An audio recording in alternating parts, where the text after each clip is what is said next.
ಕನ್ಮಂಗ್ಲ. ನನ್ನ ಹೆಸರು ಪದ್ಮ, ನನ್ನ ಮಗಳ ಹೆಸರು ರಿತೀಕ್ಷಾ. ಕೇರ್ ಟೇಕರ್ ಬರ್ತಾರೆ, ಮಗುನ 9 ಗಂಟೆಗೆ ಕರ್ಕೊಂಡೋಗಿ ಸಾಯಂಕಾಲ 5 ಗಂಟೆಗೆ ಕರ್ಕೊಂಬರ್ತಾರೆ. ನನಗಿದ್ರಿಂದ ತುಂಬ ಅನುಕೂಲ ಆಗಿದೆ. ನನ್ನ ಮಕ್ಕಳು ನಾನು ಚೆನ್ನಾಗಿ ನೋಡ್ಕೊತಾ ಇದ್ದೀನಿ. ನಾನು ಕನ್ಮಂಗ್ಲ ಗ್ರಾಮ ಪಂಚಾಯತಿಯಿಂದ ಕೂಸಿನಲ್ಲಿ ಆಯ್ಕೆ ಆಗಿದ್ದೀವಿ. ನಾವು ಇಬ್ಬರು ಟೀಚರ್ಸ್ಗಳು ಇರ್ತೀವಿ. ಮಕ್ಕಳು 9ರಿಂದ 4 ಗಂಟೆ ತನಕ ಇಲ್ಲೇ ಇರ್ಬೋದು. ದೂರ ಇರೋವಂಥ ಮಕ್ಕಳನ್ನ ನಾವು ಕರ್ಕೊಂಡ್ಬರ್ತೀವಿ, ಹತ್ರ ಇರೋರು ಅವರೇ ಕರ್ಕೊಂಬಂದು ಬಿಡ್ತಾರೆ. ನಾವು ಪೌಷ್ಟಿಕ ಆಹಾರವನ್ನು ಕೊಟ್ಟು ಮಕ್ಕಳನ್ನ ಚೆನ್ನಾಗಿ ನೋಡ್ಕೊಳ್ತೀವಿ. ಅವ್ರು ಏನು ಮೆನು ಕೊಟ್ಟಿದ್ದಾರೋ ಅದ್ರ ಪ್ರಕಾರ ನಾವು ಆಹಾರವನ್ನು ಕೊಡ್ತೀವಿ. ಈ ಕೆಲಸ ಮಾಡೋಕ್ಕೆ ನಮಗೆ ತುಂಬ ಸಂತೋಷವಾಗುತ್ತೆ.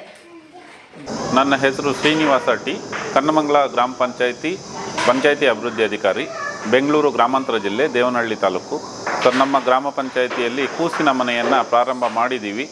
ಮತ್ತು ಗ್ರಾಮೀಣ ಅಭಿವೃದ್ಧಿ ಪಂಚಾಯತ್ ರಾಜ್ ಇಲಾಖೆಯ ನಿರ್ದೇಶನದಂತೆ ಪೌಷ್ಟಿಕ ಆಹಾರವನ್ನು ಮಕ್ಕಳಿಗೆ ಒದಗಿಸ್ತಾ ಇದ್ದೀವಿ. ಮುಖ್ಯ ಕಾರ್ಯನಿರ್ವಾಹಕ ಅಧಿಕಾರಿಗಳು ಭೇಟಿ ನೀಡಿದ ಸಂದರ್ಭದಲ್ಲಿ ನಮಗೆ ನಿರ್ದೇಶನ ನೀಡಿದರು. ಅವರ ಮಾನ್ಯರ ನಿರ್ದೇಶನದಂತೆ ನಾವು ಮಕ್ಕಳ ಸುರಕ್ಷತೆ ದೃಷ್ಟಿಯಿಂದ CC ಕ್ಯಾಮ್ರಾ ಹಾಕಿದ್ದೀವಿ. ಮಕ್ಕಳ ಸಂಖ್ಯೆ ಪ್ರಾರಂಭ ಆದಾಗಿಂದ ಇವಾಗೂ ಹೆಚ್ಚಾಗ್ತಾನೇ ಇದೆ. ಮುಂದಿನ ದಿನಗಳಲ್ಲೂ ಇನ್ನೂ ಹೆಚ್ಚಿನ ಸಂಖ್ಯೆಯಲ್ಲಿ ಮಕ್ಕಳು ಬರ್ಬೋದು ಅಂತೇಳಿ ನಿರೀಕ್ಷೆ ಮಾಡಿದ್ದೀವಿ. ಹಾಗೂ ಎಲ್ಲ ಒಂದು ಗ್ರಾಮಗಳಲ್ಲೂ ಮೈಕ್ ಮೂಲಕ ಅನೌನ್ಸ್ ಮಾಡಿ ಈ ಸೌಲಭ್ಯವನ್ನು ಉಪಯೋಗಿಸ್ಕೊಳ್ಳಿ, ಕೆಲಸಕ್ಕೆ ಹೋಗುವಂಥ ಕೂಲಿಗೆ ಹೋಗುವಂಥ ಮಹಿಳೆಯರು ಕುಟುಂಬಗಳು ಅಂತೇಳಿ ಮಾಹಿತಿ ಸಹ ನೀಡಿದ್ದೀವಿ ಸರ್. ನಮ್ಮ